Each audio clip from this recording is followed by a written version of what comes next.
നിങ്ങളുടെ ഫേവറേറ്റ് സീരിയലുകൾ ടിവിയിൽ വരുന്നതിന് മുൻപേ സൺ നെക്സ്റ്റ് ആപ്പിൽ കാണാം. ഇനി എല്ലാവർക്കും മുൻപേ കാണൂ. ഇപ്പോൾ തന്നെ സൺ നെക്സ്റ്റ് ആപ്പ് ഡൗൺലോഡ് ചെയ്ത് സബ്സ്ക്രൈബ് ചെയ്യൂ. അതിന് ഇവിടെ എവിടെയാ കാറ്റ്? വിൻഡോയും ഇല്ല, വെന്റിലേഷനും ഇല്ല. പിന്നെ കാറ്റ് എവിടുന്ന് വരാനാ?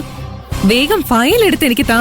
അത് സിയുടെ ഓഫീസിൽ കൊടുത്തിട്ട് വേണം എനിക്ക് ഹോസ്റ്റലിൽ പോവാൻ. സെക്യൂരിറ്റി ചേട്ടാ, ദേ അവർ രണ്ടുപേരും ആ മുറിയിലുണ്ട്. ചെല്ല്.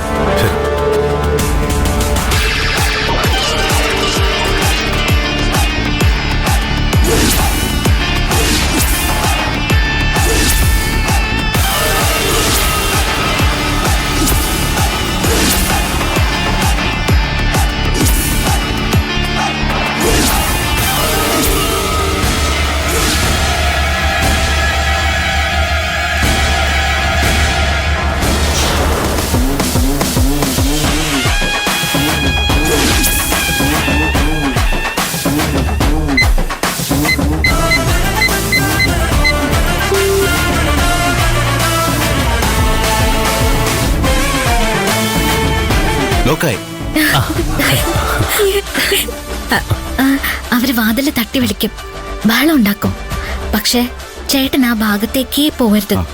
നേരം വെളുക്കുന്നത് വരെ അവരാ മുറിയിൽ കഴിച്ചു കൂട്ടണം. ഇവിടെ നിന്ന് എത്രത്തോളം ബഹളം വെച്ചാലും താഴെയുള്ള സെക്യൂരിറ്റി ക്യാബിനിൽ ശബ്ദം കേൾക്കില്ല. ഇനി അഥവാ ശബ്ദം കേട്ടാലും ഞാൻ കേൾക്കാത്ത പോലെ അങ്ങ് ഇരുന്നോളാം. വേണ്ട നിർദ്ദേശങ്ങൾ ഞങ്ങൾ ചേട്ടന് ഫോണിലൂടെ തന്നുകൊണ്ടിരിക്കും. ചേട്ടൻ അതുപോലെയൊക്കെ ചെയ്യണം. എനിക്കറിയാം പ്രിയ, നാളെ കാലത്ത് ജോലിക്ക് വരുന്നവർക്ക് കാണാൻ നല്ലൊരു കാഴ്ച ഞാനിവിടെ ഒരുക്കി വെച്ചിട്ടുണ്ടാവും. അതുപോലെ അത് മതി, അത് ധാരാളം മതി. ഇനി ഇവിടെ നിൽക്കണ്ട. ആരെങ്കിലും കണ്ട സംശയം തോന്നും. രജിസ്റ്ററിൽ ഒപ്പിട്ടിട്ട് നമുക്കിപ്പോൾ തന്നെ ഇവിടെ നിന്ന് പോകാം. ഓക്കെ പ്രിയ.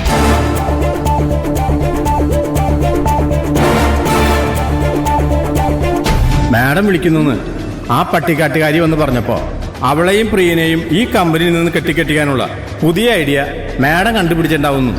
അതിനെക്കുറിച്ച് ഡിസ്കസ് ചെയ്യാനായിരിക്കുമെന്നാ ഞാൻ കരുതി. കരുണാകരൻ എന്താ പറഞ്ഞത്? ഞാൻ നിങ്ങളെ വിളിക്കുന്നുവെന്ന് അവളൊന്ന് നിങ്ങളോട് പറഞ്ഞെന്നോ? അവള് പറഞ്ഞോണ്ടല്ലേ മാഡം ഇവിടെ ഉണ്ടാവുന്നു ഞാൻ അറിഞ്ഞത്. ഫയലെടുത്ത് തരാൻ വേണ്ടിയായിരുന്നെങ്കിൽ മാഡത്തിന് എന്നെ ഫോൺ വിളിച്ച് പറയാമായിരുന്നില്ലേ? ഞാനെടുത്ത് മാഡത്തിന്റെ ക്യാബിനിൽ കൊണ്ടു തരുമായിരുന്നല്ലോ. ഞാൻ നിങ്ങളെ വിളിച്ചിട്ടില്ല കരുണാകരൻ. ചാർട്ടേഡ് അക്കൗണ്ടന്റിന്റെ കോള് വന്നപ്പോ ഞാൻ നേരെ റൂമിലേക്ക് വരിക ചെയ്തത്. മാഡം വിളിക്കുന്നാണല്ലോ അവൾ എന്നോട് ഒന്ന് പറഞ്ഞത്. അപ്പൊ അവൾ എന്തിനാണാവോ എന്നോട് കള്ളം പറഞ്ഞത്? കള്ളമാണോ അതോ അവളുടെ മാനസിക നില തെറ്റിയതാണോ എന്ന് ആർക്കറിയാം. അല്ല, മാഡം എന്താ അങ്ങനെ പറഞ്ഞു? അവൾ ഇന്ന് എന്റെ ക്യാബിനിൽ വന്നിരുന്നു, അതും ഒരു കപ്പ് കോഫിയുമായിട്ട്. ഞാൻ അവളോട് കോഫി ആവശ്യപ്പെട്ടിട്ടുമില്ല. ഇവിടെ ജോയിൻ ചെയ്തിട്ട് ഇന്ന് വരെ അവൾ എനിക്ക് കോഫി തന്നിട്ടുമില്ല. അവൾ എന്റെ ക്യാബിനിൽ വരുന്നതും എനിക്ക് കോഫി തരുന്നതും ഇതാദ്യമായിട്ടാ. അതും എന്നെ മാഡോന്ന് വിളിച്ചു. അവൾ ഇതുവരെ എന്നെ മാഡോന്ന് വിളിച്ചിട്ടുമില്ല. മുക്താന്ന് പോലും നേരെ വണ്ണം വിളിച്ചിട്ടില്ല. എന്റെ മുഖത്ത് നോക്കുന്നത് പോലും അവൾക്ക് ഇഷ്ടമല്ലായിരുന്നു. പക്ഷേ ഇന്ന് എത്ര റെസ്പെക്റ്റോടെ അവള് സംസാരിച്ചത്. ഇത്രയും കാലം എന്നെ ഒരു ശത്രുവിനെ പോലെ കണ്ടതിന് എന്നോട് അവള് സോറി പറയുകയും ചെയ്തു. സത്യമാണോ മാഡം ഈ പറഞ്ഞു? മാഡത്തോട് മാപ്പ് പറഞ്ഞു. ചട്ടമ്പിപ്പാറൂന്ന് കേട്ടാ ലോകം മുഴുവൻ വിറയ്ക്കുന്ന മട്ടിലായിരുന്നു ഇത്രയും കാലം അവളുടെ പെരുമാറ്റവും സംസാരവും ഇല്ല. അവൾ ആദ്യമായിട്ടാ എന്റെ മുന്നിൽ അവളുടെ നിലയ്ക്കനുസരിച്ച് പെരുമാറുന്നത്. അതുകൊണ്ട് അവൾക്ക് വട്ടായിട്ടുണ്ടാവുമെന്ന് ഞാൻ പറഞ്ഞത്. നമ്മൾ അവൾക്കിട്ട് പണി കൊടുക്കാൻ തുടങ്ങിയിട്ട് കുറെ ആയില്ലേ. ഒന്ന് അവസാനിക്കുമ്പോ മറ്റൊന്ന്, അത് അവസാനിക്കുമ്പോ വേറൊന്ന്. അവൾക്കൊന്ന് ശ്വാസം വിടാനുള്ള സാവകാശം പോലും നമ്മൾ നൽകാറില്ലല്ലോ. ഒടുവിൽ ആ ഗോഡൌൺ കേസ്. അവളുടെ മാനസിക നില തെറ്റിയില്ലെങ്കിലേ അതിശയിക്കാനുള്ളൂ. അങ്ങനെയാണെങ്കിൽ അവളുടെ മാനസിക നില മാത്രമല്ല തെറ്റിയത്, പ്രിയനും വട്ട. അവൻ എന്നെ ഏകദേശം 1/4 മണിക്കൂറോളം നിർത്താതെ പോയി. അവൻ എന്നോട് അസൂയാണ്. അവൻ എന്നെ പോലെ ആവണം. നമ്മളോട് മുട്ടിയ ജയിക്കില്ല എന്ന് മനസ്സിലായപ്പോ സമവായത്തിന്റെ വഴി തെരഞ്ഞെടുത്തതായിരിക്കും രണ്ടെണ്ണവും. അവന്റെ പുകഴ്ത്തല് കരുണാകരൻ വീണു പോരുത്. ഞാൻ അവന്റെ വാക്കിൽ വിടാനാ. നല്ല കഥയായി.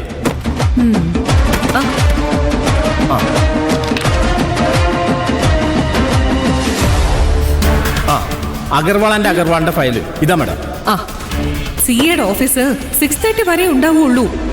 അതിനു മുൻപ് ഇതവിടെ എത്തിക്കണം. തന്നോളൂ. ആയിക്കോട്ടെ. അയ്യോ ഡോർ അടഞ്ഞല്ലോ മാഡം. ലോക്ക് കംപ്ലൈന്റ് ആയിട്ട് കുറച്ച് ദിവസമായില്ലേ, നന്നാക്കിയിട്ടുണ്ടാവും. Open it. അയ്യോ തുറക്കാൻ പറ്റണല്ലോ മാഡം.